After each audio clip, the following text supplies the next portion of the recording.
Before I came here, I was a social scientist at US Geological Survey, so I didn't go straight from my master's to PhD. So I was out working, and I had seen that he had an announcement for a funded PhD position, and I was like, oh, that's, that seems like a good position. It would fit my research interests really well. And I always knew I wanted to go back for a PhD because when I was working for US Geological Survey, I was like, this is the perfect job for me. Like, I love this. This is amazing. But I felt like I needed a PhD to do like the level of research I wanted. Like, there were some skills I didn't have that I was like, oh, I would be a better researcher if I had a PhD.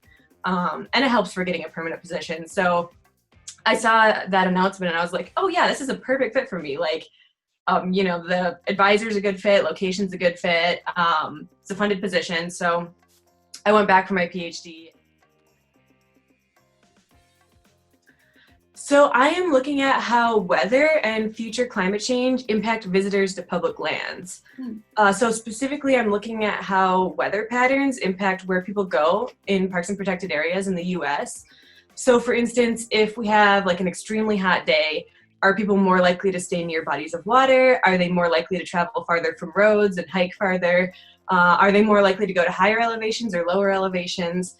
And how that differs in different parts of the US. So for instance, in more mountainous parks like Rocky Mountain, you might see on warm days people are going to higher elevations, but in some of the southern warm parks, like Zion, Bryce Canyon, you might see that visitors are going to lower elevations in different locations within the park on hot days, because they may be going in canyons to cool from the hot weather.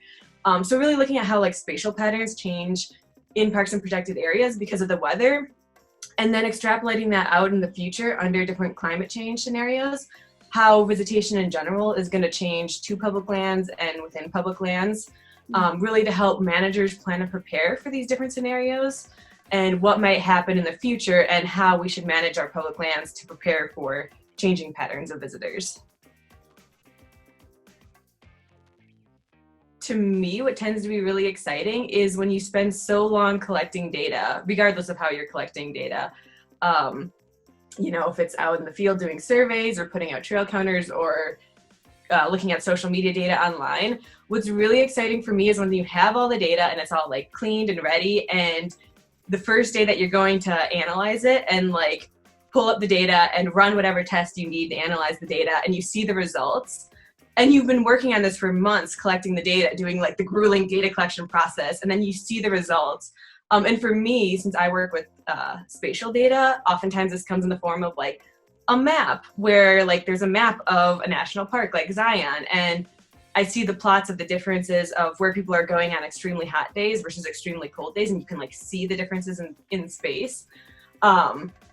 And so when like you finally get to the point where you get to do that and you see the results, whatever they may be, and it's like, oh, this is really interesting. Like, I've had this question in my mind for over a year, and now like I've done through the whole process to get the answer to it. Like, that is so cool to me. And I'm gonna be a postdoc here for a year, which I'm really excited about. I get to work on 2 cool projects and excited to stay here another year. But after that, I'm hoping to be a social scientist for a federal government organization, maybe like the Park Service, Forest Service, US Geological Survey, something like that. I really enjoy doing science and research, and I want to continue that for my career. I would tell an incoming student to really pick an advisor that's a good fit for them and make sure that the advisor's a good fit for them.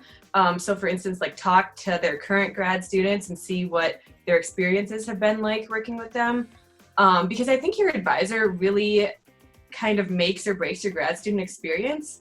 And even if an advisor is like a good advisor and a good person, they might not be a good fit for everyone. So make sure it's someone who is going to support what you want to learn in grad school and like help you grow in the ways you want, I think is really important. And I think picking an advisor who fits well with you is probably more important than even the program or the location of the or the reputation of the school in general.